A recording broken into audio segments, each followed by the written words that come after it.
Good evening and welcome to this week's episode of Paranormal Lens presented by Jott-Nyx Paranormal. I am Jamie Widener, your host for the evening, along with Chad Thomas, my co-host.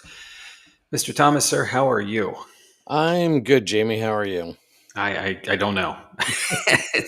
I thought today was Monday all day, and I was very pleasantly surprised to find it was Tuesday. You gotta love holiday weeks, right? Short week, but 4 days to do 5 days worth of stuff. So it was Well, nice to have it off, and obviously Memorial Day is a very important day to celebrate those who we've lost along the way, in the service of our country. So, yeah. um, but it's still it's a very serious thing. So I appreciate having the day and wish we didn't have to have it actually, but Yeah. here we are. But, How about you? What was your weekend like? weekend was uneventful. Actually, I had more time than that off. The only day I worked last week was Wednesday. Oh so, wow, so I had a nice break. After the push we had, it was really nice to get a little bit of a break like that.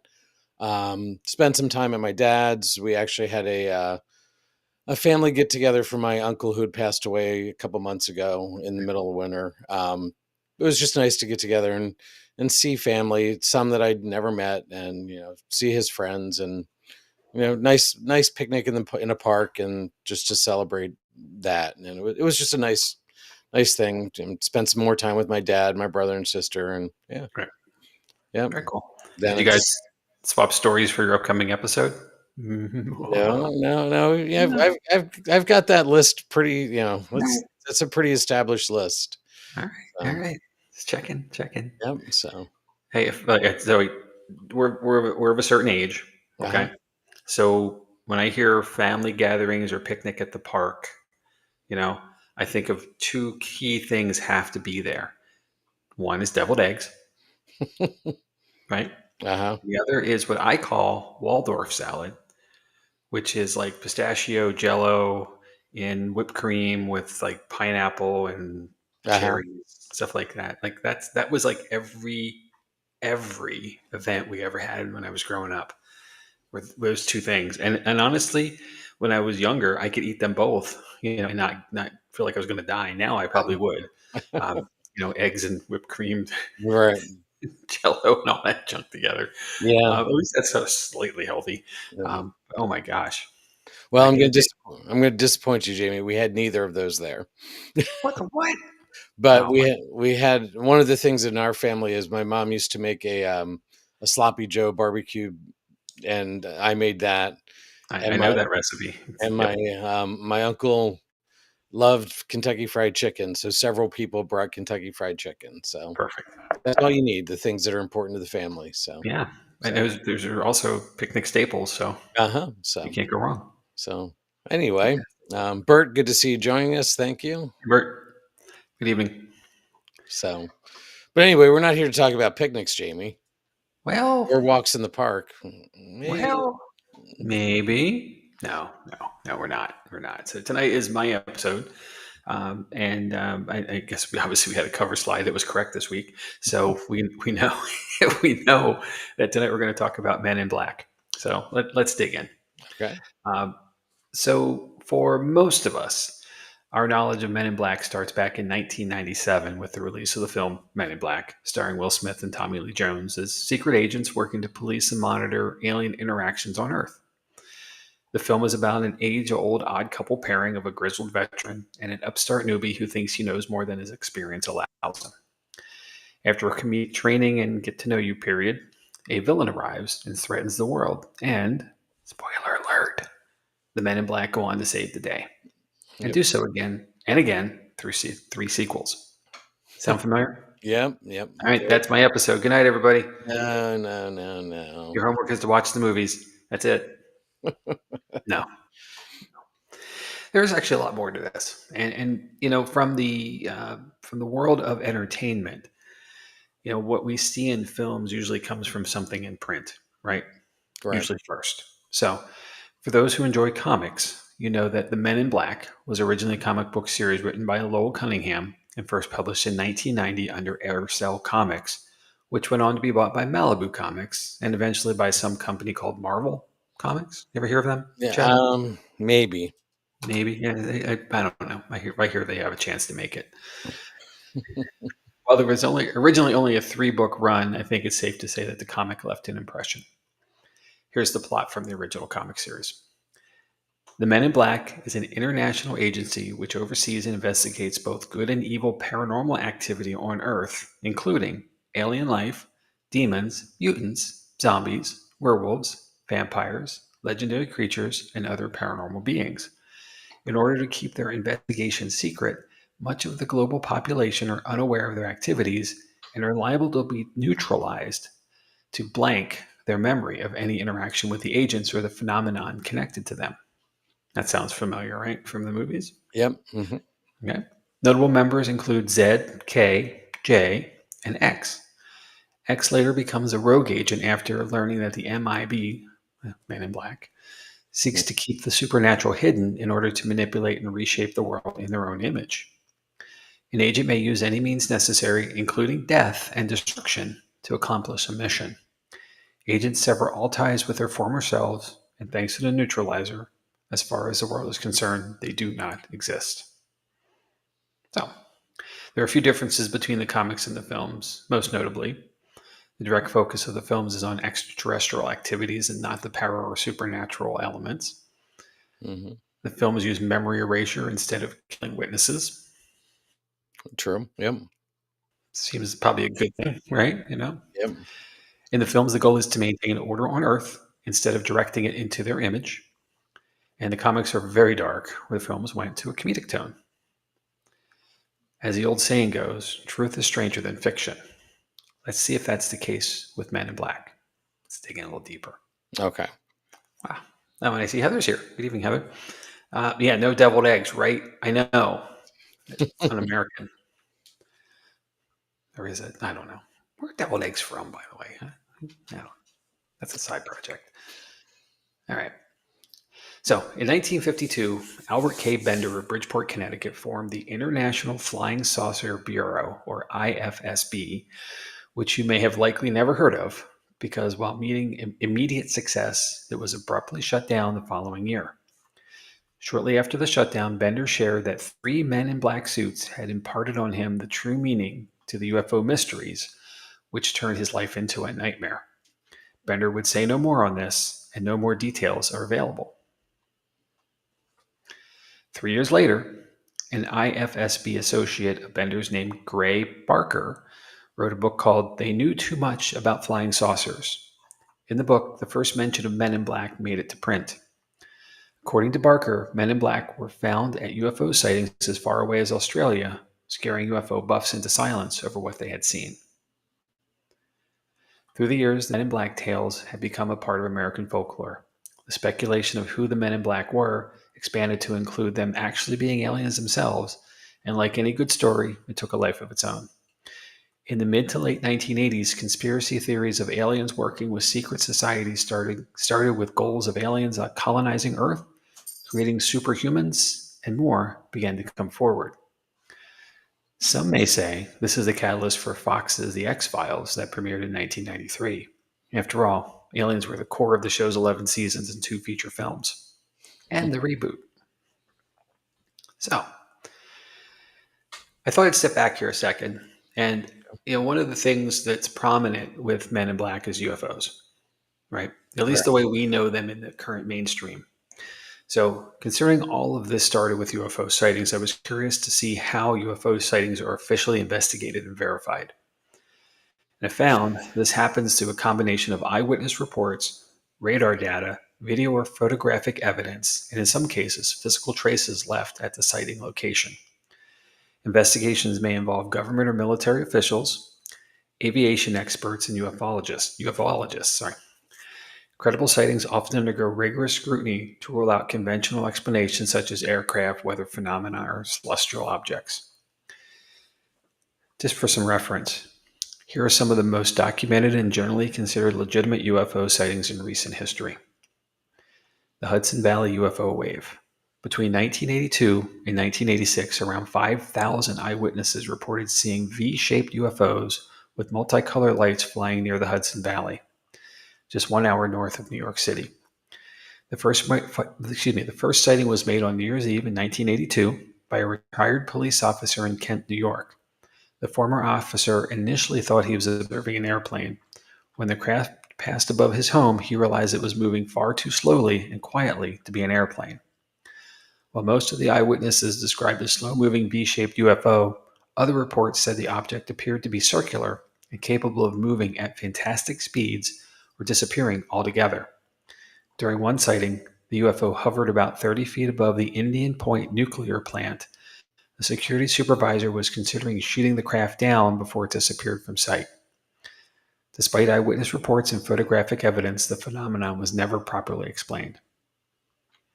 The next, Shag Harbor UFO incident. The Shag Harbor UFO is Canada's equivalent of the Roswell UFO in the United States. On October 4th, 1967, an unknown object crashed into the water near a tiny fishing village of Shag Harbor, Nova Scotia. At least 11 people watched the object as it headed towards the harbor. Multiple witnesses heard a whistling sound and a loud bang as it crashed into the water. Shortly afterwards, Laurie Wickens and four of his friends contacted the Royal Canadian Mounted Police after they spotted a large object floating in the Atlantic Ocean about 1,000 feet from shore. The RCMP and Royal Canadian Navy and the Royal Canadian Air Force became involved in an unsuccessful recovery attempt. The investigation revealed that all commercial, private, and military aircraft along the eastern seaboard were accounted for. The Navy combed the seafloor of the Gulf of Maine but found no trace of the object. The next, the Westfall UFO. Around 11 a.m. on April 6, 1966, an unexplained flying object flew around Westfall High School in Melbourne, Australia. More than 200 students and several teachers watched the UFO as it descended into a nearby field. Eyewitnesses watched the craft hovering around the school for approximately 20 minutes. The craft was described as being a gray saucer-shaped object that was about twice the size of a family car. So it's a roomy version. Yeah.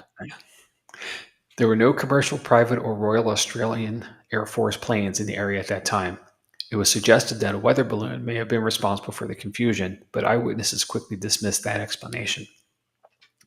The Australian skeptics, which is a group, suggested that the object was experimental military aircraft similar to the nylon target drones that were towed by RAAF planes at the time.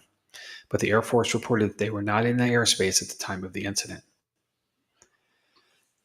Next is in Anchorage, Alaska. And Chad, I'm going to turn your Wayback Machine onto this one. Let's go back to our Alaskan Triangle episode. This may sound a little familiar. Okay. On November 18th, 1986, a Japanese Boeing 747 cargo aircraft was followed for nearly an hour by an unidentified flying object. The crew witnessed two objects while flying over eastern Alaska. As the objects got closer to the plane, the cabin was lit up and filled with a strange heat. As those two objects flew away, a much larger disc-shaped craft emerged from the darkness and started to follow the 747. Captain Terachi contacted Anchorage Air Traffic Control and requested a change of course. The UFO followed the plane despite any of the captain's maneuvers. All of the data, including the ground radar that captured the unidentified craft, was collected and presented at a meeting with the FBI and the CIA. After reviewing all of the material, the government officials decided this was the first radar recording of a UFO. However, they insisted their meeting never took place. This one's a domestic one as well. Chicago O'Hare International Airport. This is fairly recent.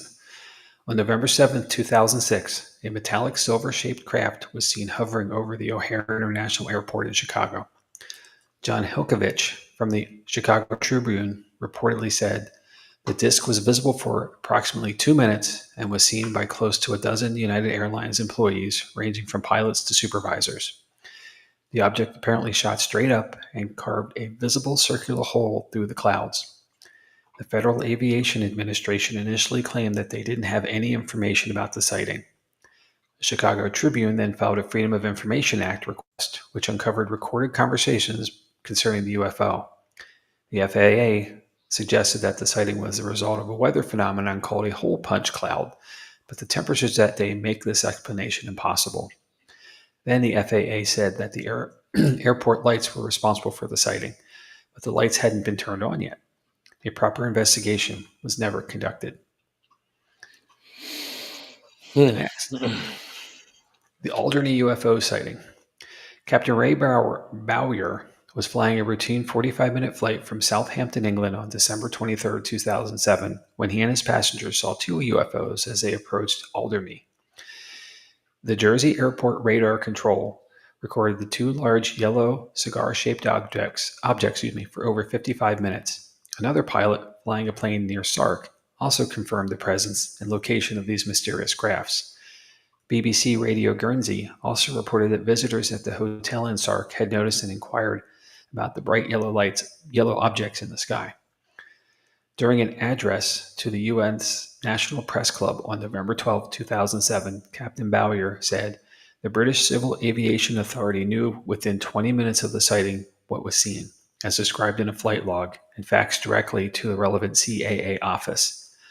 Despite the pilot's openness about the incident, the cooperation of the military, and countless eyewitness reports from passengers and people on the ground, the incident remains a complete mystery." Staying in Europe. The Belgian UFO wave. I like how these things have waves. You know? Yeah. So, between November of 1989 and April of 1990, thousands of people reportedly witnessed triangular UFOs flying over various parts of Belgium. On multiple occasions, the Belgian officials even tracked these objects using radar.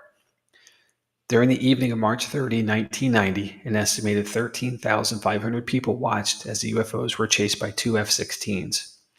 Over the course of an hour, the two F-16s made 9 attempts to intercept the UFOs and were able to make a radar lock with their targets. During one of the radar locks, the UFO accelerated from 150 miles an hour to over 1,100 miles per hour, while changing altitude from 9,000 feet to 5,000 feet in a matter of seconds. After his retirement, Major General Winifred de Brouwer wrote in a statement that the Belgian UFO wave was exceptional, and the Air Force could not identify the nature, origin, and intentions of the reported phenomena. The Belgian objects still have never been explained. The next, there's only a few left. Okay. The Cash Landrum incident. On December 29th, 1980, Betty Cash, Vicki Landrum, and Colby Landrum saw 23 unidentified helicopters surrounding a huge diamond-shaped object that was hovering above the trees. The object emitted such tremendous heat that the outside of the car was painful to touch, and a handprint was seared on the softened vinyl interior. A Dayton police officer, Detective Lamar Walker, and his wife also claimed to have seen helicopters near the same area. After the incident, the group suffered from vomiting, diarrhea, and terrible burning sensations. Betty Cash developed painful blisters on her skin, lost clumps of hair, and was unable to walk. A radiologist examined the group and concluded that they were all suffering from secondary damage from ionizing radiation. They sued the U.S. government for $20 million, but the case was dismissed in 1986.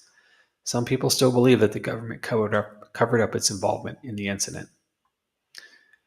And Chad, here's one I know you know. The Rendlesham Forest incident. Previous episode. The UFO was observed on December 26, 1980 in England's Rendlesham Forest near the Royal Air Force Station at Woodbridge. After witnessing some unexplained lights, several Air Force personnel, including Lieutenant Colonel Charles I. Halt, decided to head into the woods to get a closer look. They were expecting to find a plane crash. Instead, according to Halt's memo, they saw a glowing metallic object that moved at a phenomenal speed through the forest. The next day, servicemen returned to the site and found triangular-shaped impressions on the ground, broken branches on the trees, and radiation readings that were 10 times the normal background level. In 2010, retired Lieutenant Halt signed a notarized affidavit that summarized the incident and accused the U.S. and England of a cover-up. While some believe it was a hoax or a fallen Soviet satellite, others think this was a legitimate UFO sighting. And finally, the Phoenix Lights. A huge V-shaped UFO reportedly passed over Phoenix around 8:15 p.m. on the evening of March 13, 1997. The object was described as having 5 spherical lights and was as large enough to block out the stars as it flew overhead. People from various locations across Arizona, including Phoenix, reported seeing the V-shaped UFO moving silently across the sky. Around 10 p.m. that evening, the U.S. Air Force dropped slow-falling military-grade flares into the sky. The media captured video of the military exercise, believing it was connected to the UFO sightings. Some people think that the military deliberately filled the sky with lights to discredit the UFO sightings made earlier in the evening. Former Arizona Governor Fife Symington III later said, "I can definitely say that this craft did not resemble any man-made object I'd ever seen. And it was certainly not high altitude flares because flares don't fly in formation."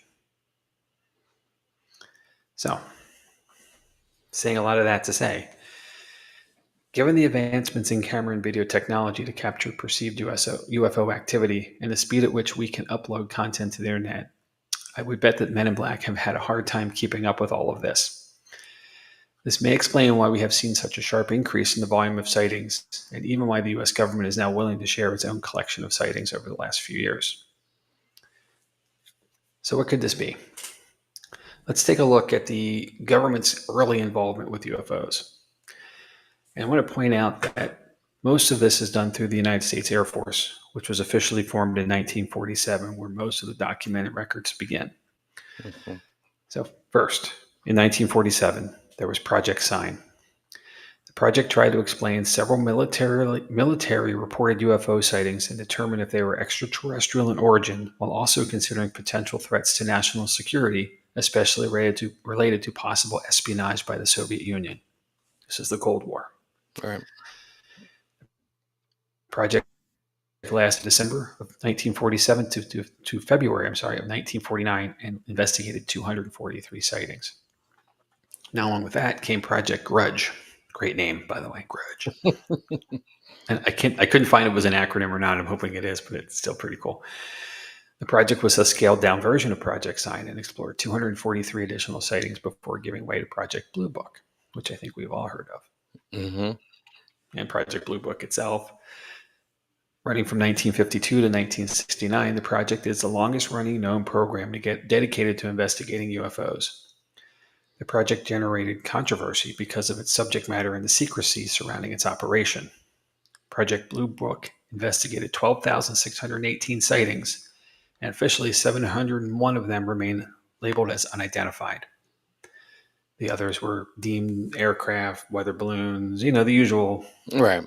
Cloud. explanation. Yep. Yeah. Weather phenomenons, things like that, celestial bodies, misrepresentations.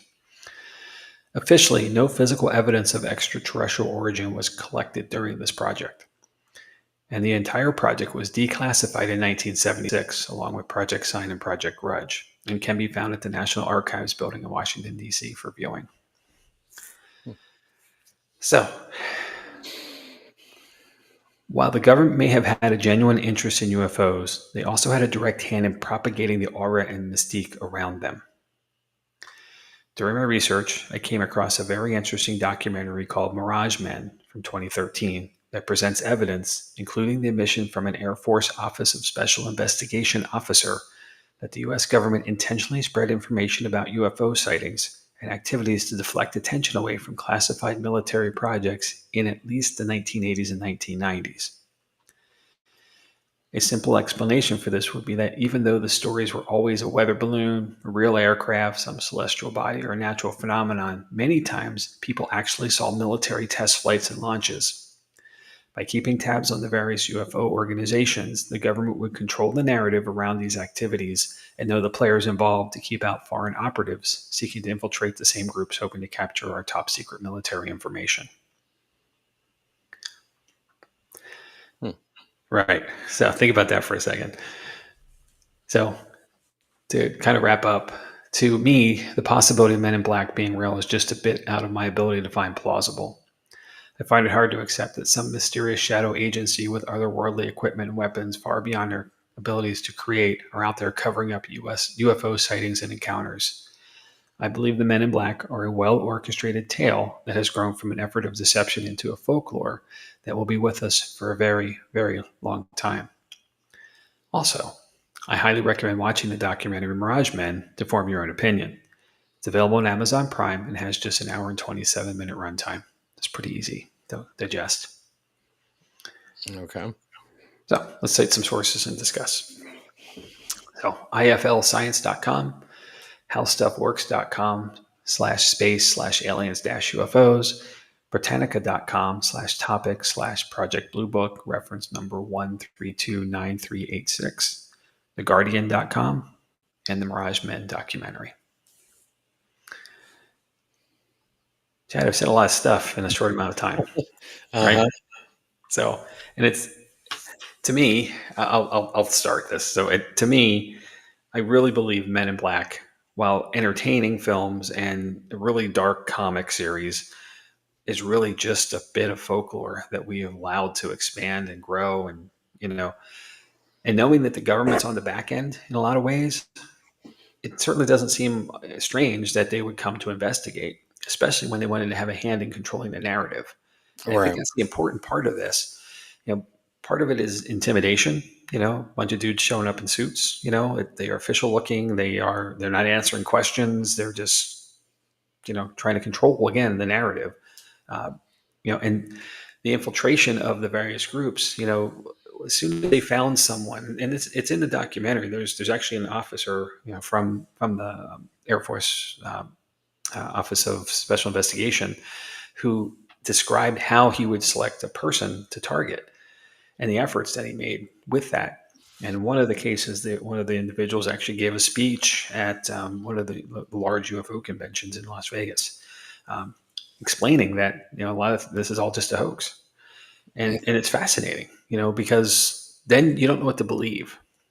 And I think once you start to lose that uh, visibility of truth, then all of it becomes very gray what you want to believe. Right. So, what do you think?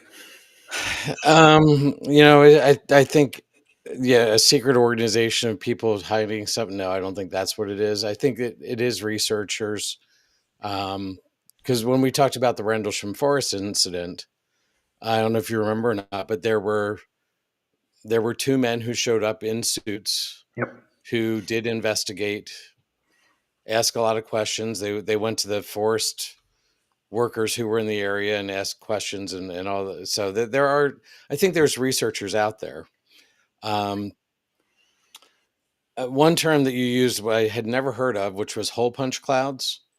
Yeah. And I just pulled this up real quick. It looks more like ghosts than flying saucers to me. It sure does. So, but it's a phenomenon where things cool and water droplets have either fallen out of the sky, or so you get these holes where there's like super cooling that's happening, or something along those lines. But it is a weather phenomenon, so it's pretty cool. But I googled that too because I had no idea what it was.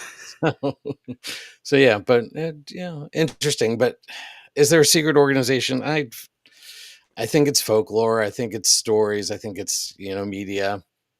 It makes a great story, makes a great movie, but realistically, I don't think so. So It keeps you on your toes though too. And I'll go back to the X Files for a moment. What's the tagline from the X Files? the truth is out there, or The other one. There's two. Sorry, that is correct.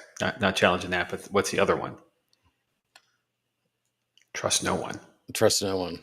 Right. Yep. So this is that deception factor. And again, that's fiction, and I'm not trying to put it into to be reality at all. But Right. in the same way, there is the idea that if the government is presenting something, and there is a case of a gentleman in the Albuquerque area who lived really close to Kirkland Air Force Base, which is in the south side of town. So he lived down at the bottom of one of the mountains, and he had an overview of the base.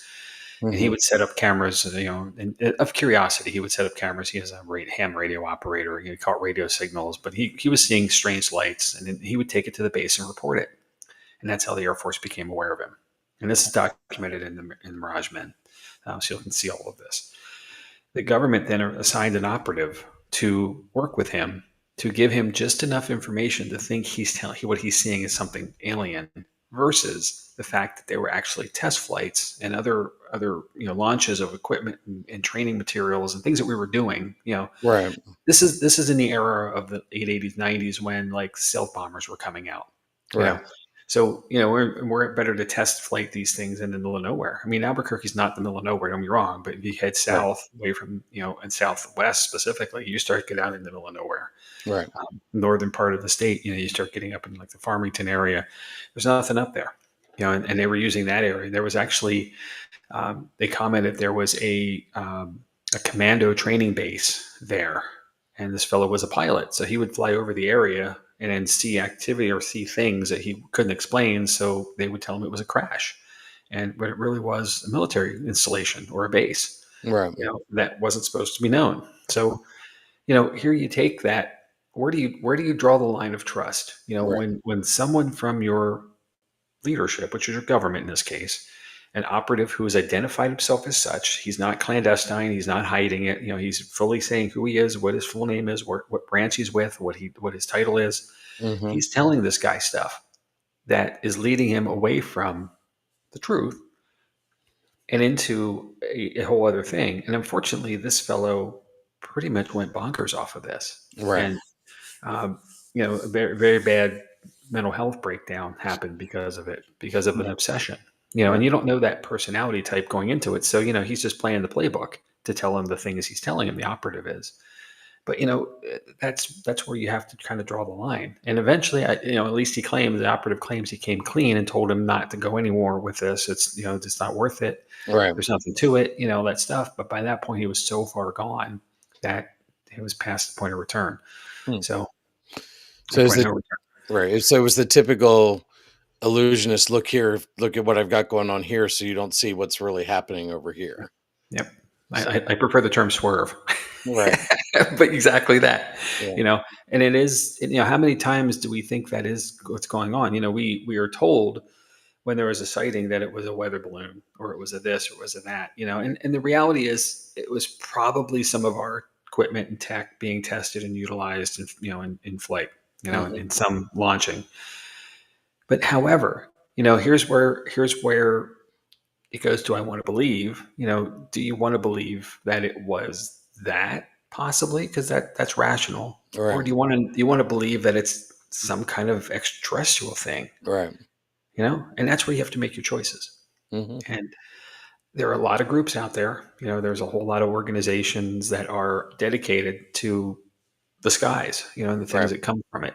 And it's a huge network around the world, So obviously, I think a lot of people want to go that route, and I don't blame them. Uh-huh. It's fascinating, but the reality is, more times than not, what we're experiencing is terrestrial. It's our own stuff. Hmm. Well, there are some beliefs that that's about to change, Jamie. Um, Not that I don't want to call my dad listens to some things. I've also watched some things on YouTube and the TikToks and all those. There's people who believe that in 2025 the aliens are going to reveal themselves to humanity, and they're here for a purpose, and they're not sharing what that purpose is, but they have decided that now is the time to reveal themselves. So Okay. the date keeps moving because it was going to be in March. Now it was going to be in, you know, but it keeps moving. But and these are psychics who channel extraterrestrials and so take it with a grain of salt. But who knows? Maybe we Sure. will learn something this year yet. So Absolutely. Well, hey, look, we are as a culture, we are truly fascinated by this, hmm the contact part of it. There are how many books, movies, shows. I mean, there's a ton of media presentation, regardless of what outlet you like, uh, about it. So our minds have always been there. I fear that the reality is going to be uniquely different than the presentations we've seen. And correct. that's Yeah. that's the challenge of this. What is that going to be? It may be more like the bad guys from Independence Day than it would be like ET. Right. So, um, or the Vulcans from Star Trek or something. Right. who come and like give us all kinds of cool stuff. You know, it Mhm. it doesn't. It's likely not to be good, and at least not right away. And like anything else, when Europeans came to the Americas, the first thing they brought with them, besides a an overlording mentality, was also a lot of disease and illnesses that weren't, the natives weren't able to overcome because Right. they had no immunity. So who Right. knows what that could look like for us? That could be And catastrophic. foods that they couldn't eat because just Yep. things that they weren't ready for. Yep. Absolutely. So who's to say what's going to happen then, if it happens? But Hmm. maybe it's a win. I mean, it's hard to believe with all the all that's out there beyond us that we're the only ones. I find that hard to believe. Hmm. Now, I'm not saying there are little green men running around somewhere, but maybe the little blue men instead, Who knows? like Smurfs, but cooler. Right.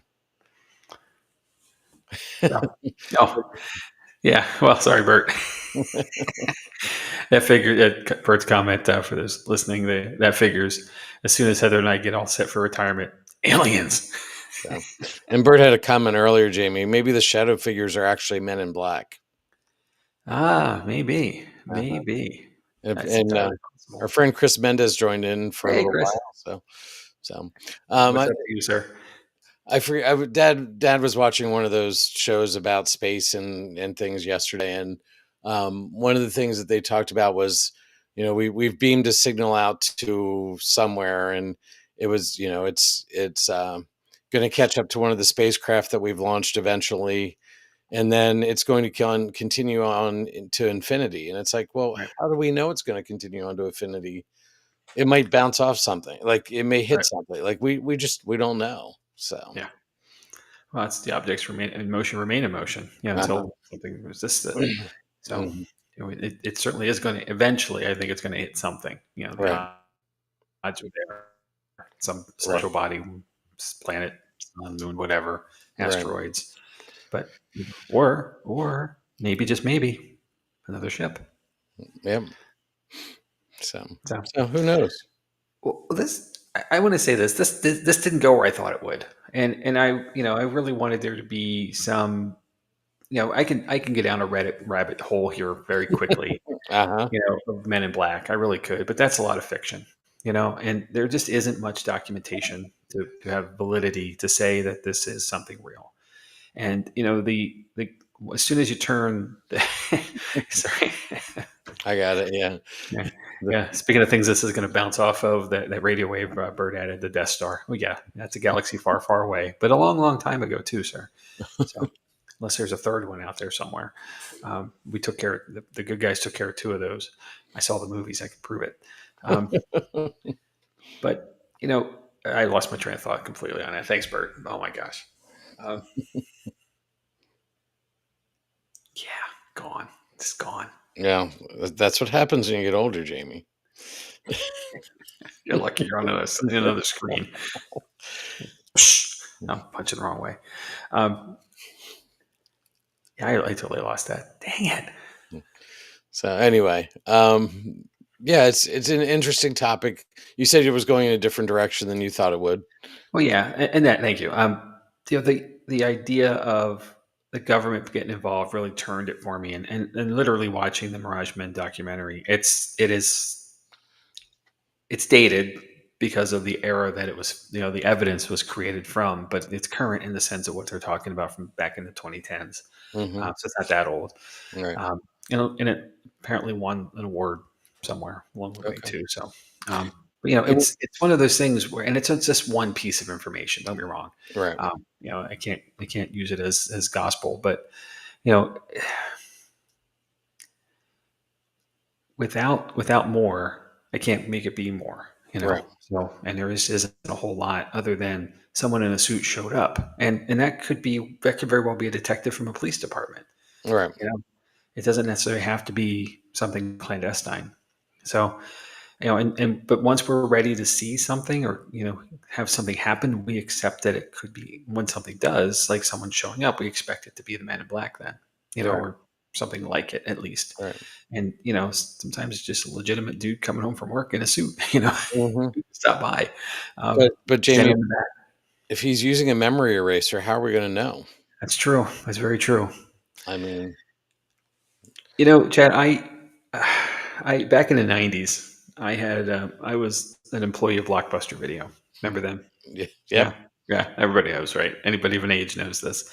So I was a store manager. So I got to go to a conference in Atlantic City, and it was at the time of the Men in Black release. So it was a Men in Black themed dinner one night where we all got to wear our black suits, black ties, the whole 9 yards of it, Uh-huh.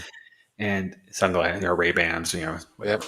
So the one thing that I grew very, very tired of really quickly is everybody turning to the person around them and saying, the difference between you and me? I make this shit look good. that, that, and the hook from the song, which has been in my head for a couple weeks. I mentioned this last week. I think I'm ready to let it go. So, but entertainment is great. All that is fun, and it Right. has become such a cultural thing. There's 4 movies, alone. Yep. And, you know, each one of them was bigger and more bombastic than the last one because it had to be. And I think the fourth one kind of did it anyway, but they went off the path of the actors. Hmm. But I really can tell you this. I appreciate the third one because Josh Brolin played a very young Tommy Lee Jones and nailed it as All right. an upcoming agent and had to go back in time. So I really recommend go back and watch them all. They're fun. It's great summer afternoon, rainy Sunday, kind of thing in the summer kind of deal. So Yep. but that's it. That's where it ends. It's Okay. entertainment. It's Mhm. it's fiction. It's Yep. folklore. It's just there's just not enough truth here to just. I can't say it's paranormal. I can't say it's even a reality. Right. And I'll stand on that. Yep. And we'll see how much we do start seeing more things now that, like you said, cell phone videos and things like that. And see how much deception, like if something is recorded that we see, Mhm. are we going to see some attempted deception? Absolutely. Well, there's a lot of shows now too. Paranormal Mhm. caught on camera comes immediately to mind, where people Mhm. can just submit their evidence to a producer somewhere, and they're Right. gonna they're gonna pretty it up as much as they can to make it television worthy for 10 minutes of their time. But a lot of it is shaky cell phone video, Mhm. or handheld camera video, where, and especially at night. I mean, Yeah. I'm sorry to say this, but I Anything recorded on your phone at night. there's no depth perception. There's no, there's just no, no Yeah. way of knowing where things really stand. So And now the Phoenix, military radar, that's a whole different story because yes, we have some that released recently. So yes, absolutely, and plane cameras, military flights. The Tic Tac video comes to mind. mhm. That was released a year or two ago. Uh, One of the things I can't get past, I used to live in Phoenix, and the first night I was there, I was driving I-10 from the west side to the east side where I lived, and there's a tunnel, and you come out of it, and then on to the right, which would be the south, is a whole bank of antenna lights, the red flashy Right. things, and it's a lot of them, and because it's South Mountain, it's an elevated, it's not really a mountain, but it is a Right. mountain to them, so it's an elevated area where they have to put the antennas up so that planes and Sky Harbor Airport's really close by, so so they don't crash. Mhm. And I thought to myself, what the heck is that? It was just really like, whoa. And then having later found out about the Phoenix Lights, I'm thinking to myself, well, it was that it, but no, it isn't, but I'm saying Right. like sometimes we can see stuff like that and not realize where we are because you can't see South Mountain in the dark. You just see the lights elevated, like up and almost look like they're up in the sky, Right. at least at a light elevation, so you don't know. Right. And, I can understand if you're wanting to believe, you're going to let something go forward and, without any more evidence to it. It's tough. And nighttime stuff is really tough. I mean, we do a lot of our work at night too. I get it. Mhm. Anything we capture, we really have to look at to make sure it is not just us moving around creating shadows and things. So, Yep. as a paranormal investigator, that's really the hardship of it is knowing what to call legitimate evidence and what to really Right. separate as being us and our peers around us moving around in our areas. Yep. Bird had a comment here. Can we get one clear picture or video? I know, I Yeah. know. Which, I wish so. yep. So, And who knows what else is out there that someone didn't feel like they could present. Maybe right. somebody has it and it's just sitting in a memory bank somewhere on a phone, Right. you know, or a computer somewhere that they just don't know how to present it or are afraid to come Or forward. or how much evidence is sitting on there that somebody hasn't gone through? Well, that's true. I, You're talking about my voice recorder right now. I feel I've like you're logged yours and mine, and yeah, video's caught up. yeah, Audio is not. yeah. Sad. So, but it's easy. I mean, it's easy to have happen. So, Sure, of course. yeah. Yeah, I agree. I agree. Well, thanks for digging into it, Jamie. Like you said, you're not going to find documentation of Men in Black. It's just Yeah, not going to happen. So, yeah. It shouldn't, right? If they exist and they're doing their jobs well, then we shouldn't know anything yeah. about them. So, So, but thank you for digging into the UFO stuff, and yeah, I appreciate it. So, all right. Well, let's move on. should we talk about what's coming up? Let's do it. All right. So can you believe we're moving into June already? Like, It's, where's this year going? no, no, no. But I'm not ready. I'm ready for this. um, June 3rd, next Tuesday, I will be doing Menehune, talking about the Hawaiian Islands and the spirits that have been found there, believed to live there. Then June 10th, you're going to jump into Brushy Mountain State Penitentiary. Yep. I know you're looking forward to June 17th, so I hope I pull this one off well enough for you. But I'm looking at the house that I grew up in and the stories surrounding it and hauntings. And there's probably 10 or 15 stories of that are documented in just my parents' time living at that house. Oh, cool. So yeah, we'll dig into that. June 24th, Gettysburg. What do you have any idea what route you're taking there, Jamie? Because Gettysburg is a lot of area to I cover. know. Not yet. Not yet. Not enough yet. Anyway, All right, the and paring down of information has begun, but then more to come. okay, and then July 1st, we are wrapping up season 2. The week after that, I'm away, so we won't have an episode that week. And the following week, we've got something interesting. We're not going to release it yet, but we've got something, maybe a collaboration of sorts. It's a great word, So, collaboration. so that's what we've got coming up. Um, the next event that we have that's a public event, we are going to the Haunted Crescent Horror and Paracon on June 26th, I believe that is the date. It is.